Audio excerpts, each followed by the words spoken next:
இன்னைக்கு தேர்ஸ்டே பாபாவோட பிளெஸிங்ஸோட நமக்கு என்ன மெசேஜ் கொடுக்குறாருன்னு பார்க்கலாம். இந்த மெசேஜ் பார்க்குறவங்க கமெண்ட் செக்ஷனில் பாபாவை மனசில் நினச்சி ஓம் சாய்ராம்னு டைப் பண்ணுங்க.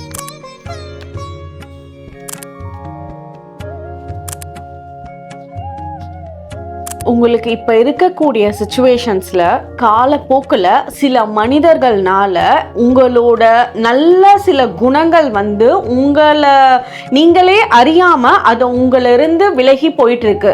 நீங்கள் சம்வேர் வந்து நீங்கள் நல்ல பொசிஷனுக்கு வந்திருக்கலாம், முன்ன இருந்ததுக்கு இப்போ வந்து ரொம்ப பெட்டரான லைஃப்பில் இருந்திருக்கலாம், பெட்டரான லைஃப் பார்ட்னர் கூட இருந்திருக்கலாம்.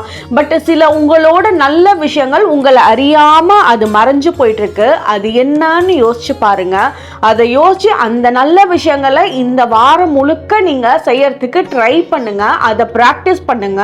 பாபாவே உங்களோட கண் முன்னாடி நிப்பாரு. நீங்க நினைச்ச நேரத்துல நீங்க இதை செஞ்சு பாருங்க. அவர் உங்களோட கண் முன்னாடி காட்சியளித்து அந்த பிளெஸிங்ஸ் வந்து ஓகே நம்ம இதை தான் விட்டுருக்கோம், இதை நம்ம ஸ்டார்ட் பண்ணிட்டோம், இனிமேல் நம்மளோட லைஃப் நல்லா இருக்கும்ட்டு பாபாவோட படம் நீங்க பண்ணி முடிக்கிறப்போ உங்களோட கண்ணில் படும். அப்போ வந்து உங்களுக்கு தெரியும் பாபா கூடயே இருக்காரு, எல்லாமே கவனிச்சிட்டு இருக்காருன்ட்டு.